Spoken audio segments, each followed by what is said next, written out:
Neal, apart from disappointment, what do you take away from that tonight? I thought that it was, it showed that we've had some pre-season friendlies and that today was a competitive game with something on it that meant a lot to the players, because that in itself can create a little bit of anxiety amongst the group because they want to do so well compared to a pre-season game where they relax and they're brave, and if they give the ball away it's not as important and stuff like that. And I thought that showed a little bit in the first half.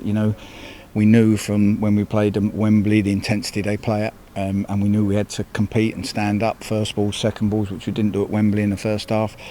And I thought we did that well, but we did it to the extent that we forgot about getting the ball down and passing and relaxing, and we got caught a little bit scrapping. And to be honest with you, we wanted to make sure we saw that first 30 minutes out and didn't give ourselves an impossible task, and I thought we'd done it. Rode the storm, and the goal was disappointing from us. And I said to the lads in there, a lot of teams work hard on their set plays, and we're 3v1 at the back when they clear it. We give away a silly free kick in the 44th minute and then don't defend it. We lose the first header and the second header, and that's the only reason really they're disappointed in there, because the second half I thought we passed it better, we relaxed and took the game to them, but that lack of sort of competitive games meant our final pass, our final ball was all a little bit rushed and not quite there. Got to see a few of the new signings out there this evening. How did you think they got on? I thought it was going to be a really tough battle for Ruben, with knowing that the intensity that Harrogate play at. I knew that he was going to have to really think on his feet and learn fast, and I thought he did it. I thought he showed glimpses of what he's about in a tough game. I thought that he did great. Jake Reeves, I knew would be okay with it and ready for it. He couldn't get into the game first half, but he did more so second.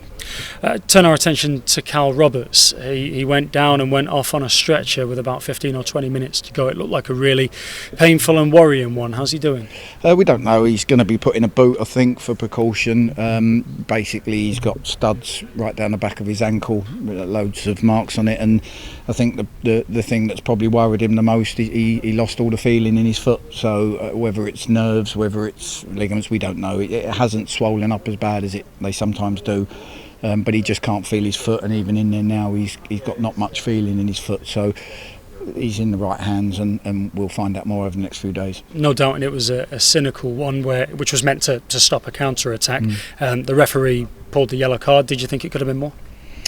I don't know. I didn't see it well enough. I'd have to watch it back again. And it was a cynical one. That's the annoying thing, is it's cynical, and it's ended up with an important player for us getting a bad injury. So it's annoying in both them fronts. But that was the thing. Listen, they play with good intensity. So every time we did break the line or work it, they got back in quickly, and we had to get away from them. And we rushed our final bit today.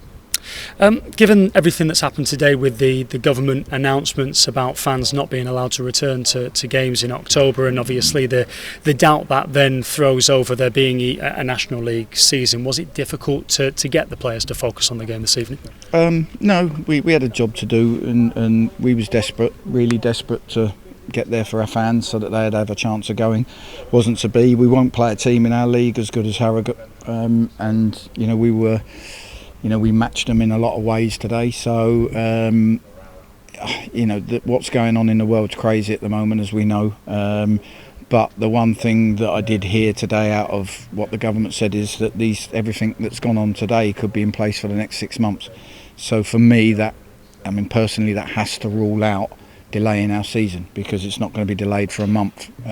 It's 6 months potentially, so we have to find a way to start this season. We have to find a way of helping clubs out, streaming games, whatever it happens to be, and I'm sure the government are looking into that. But 6 months, you can't delay a season for 6 months. How worried are you that it might not happen?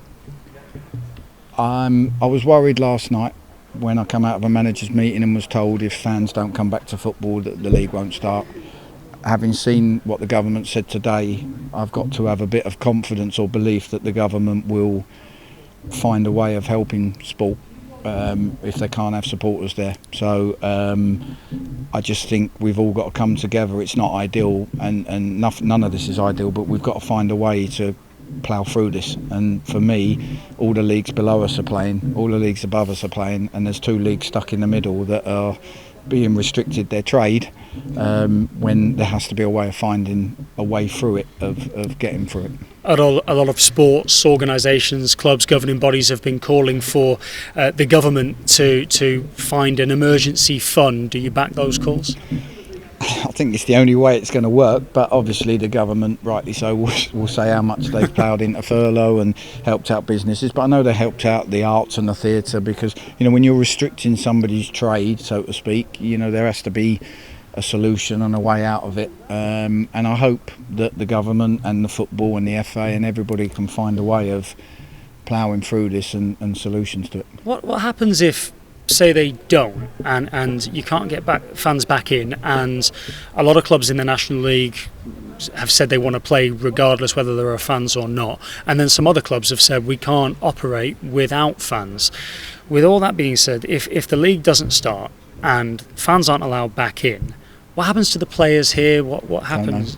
Have they got clauses in their contract which would allow them to be released? No, or it doesn't bear thinking about, and this is the big thing. It's very easy to say we're not starting without fans. Well, if the government said give us a couple more weeks, that might be the case, but they haven't. They've said this is going to be, and we all know we're going into cold and flu season and things are going to get worse. So ultimately, pre-Christmas, there's every chance that nothing's going to happen and we're going to have no fans. So we need to find a different solution. Just simply saying that the league's not going to go ahead isn't good enough now, because there's too many worst case ramifications of that than there is of trying to crack on and play this season. There is solutions out there. We need to be creative, find it. We need help, we need support, and I think it can happen and it has to happen, and I think that's the only option, is to find a way of playing through this and not damaging or losing football clubs. So what happens now for you? Do you plough on and plan for Dover on the 3rd of October? I just said in there to the players, our season starts in 10 days, and it would have been lovely to have a final at Wembley on the horizon and a great start to the season, but today I thought that sharpness in the final third showed competitive them, not competitive us, and we've got to now tune that up again against York, which is going to be a really tough game against a good team, and then we're ready at Dover. I'm fully expecting to play Dover on Saturday week. Good stuff. Thank you very much. Cheers. Thank you.